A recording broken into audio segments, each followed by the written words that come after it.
For 6 years, my life with Marcus had been steady, predictable, and, for the most part, happy. We were that couple people admired, a solid marriage, a lovely home, a quiet cul-de-sac where nothing ever went wrong. Marcus worked hard as an engineer, his long hours keeping us comfortable, while I built a small freelance writing career from home.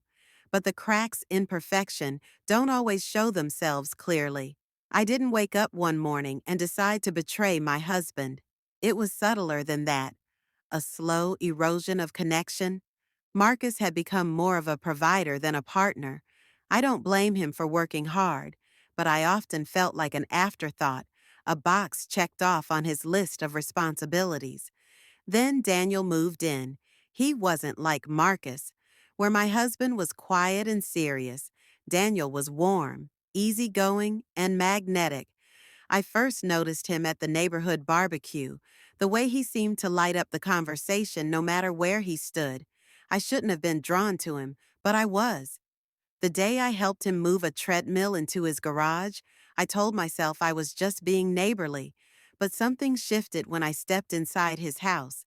We talked about music, about books, about life, and for the first time in what felt like years, someone was listening to me, really listening.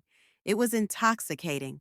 I told myself it was innocent, a harmless friendship, but late night texts turned into stolen glances, and stolen glances turned into excuses to see him. Marcus worked late, and the silence in our house only made Daniel's laughter and attention feel more inviting. The first time it happened, the first time I crossed the line, I remember every detail. Marcus was out of town for work, and Daniel invited me over to watch a movie. I almost didn't go. I sat on the couch for what felt like hours, debating with myself, telling myself that going didn't mean anything. But it did. It started with a casual touch, a hand on my shoulder, a moment too long. Then he leaned in, and I didn't stop him. I told myself it was a mistake I'd never repeat, but the truth was, I wanted it. For months after that, I lived two lives, the loyal wife at home and the woman Daniel saw when no one else was looking. I loved Marcus. I really did. But there was something about Daniel that made me feel alive in a way I hadn't felt in years. Every text, every touch, every secret meeting. It all felt like I was chasing a piece of myself I thought I'd lost. Then Marcus came home early. It was a Friday evening, and Daniel had stopped by to borrow something, as he often did. We sat on the couch, laughing about something trivial, when I heard the door open. My stomach dropped. Marcus stood there, holding a bag of takeout, his eyes narrowing as he took in the scene. "What's going on here?" he asked, his voice calm but cold. I froze. My mind raced for an excuse, but I knew anything I said would sound ridiculous. "Marcus, you're home early," I managed, standing too quickly. "Yeah," he said, his tone sharper now. "Thought I'd surprise you."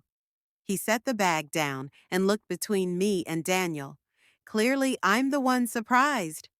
Daniel stood, clearing his throat. "I should go." "No," Marcus interrupted, his gaze fixed on me. "Stay. I want to hear this." Panic coursed through me. "Marcus, it's not what it looks like." "Don't insult me, Lauren," he snapped.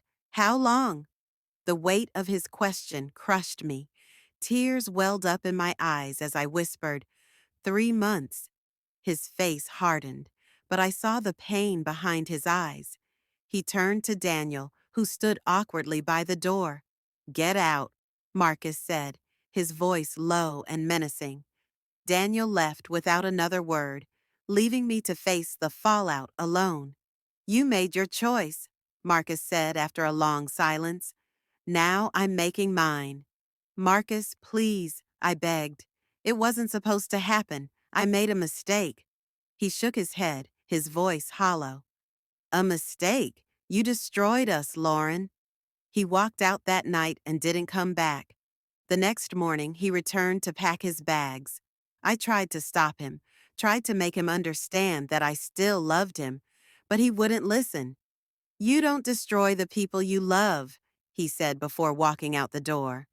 For weeks, I barely slept. The house felt unbearably quiet without him.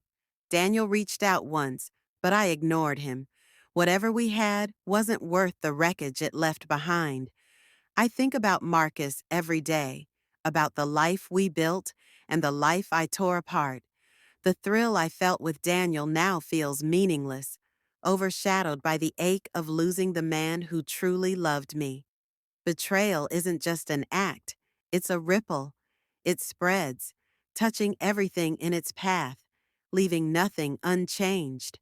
And when the ripples settle, all that's left is silence.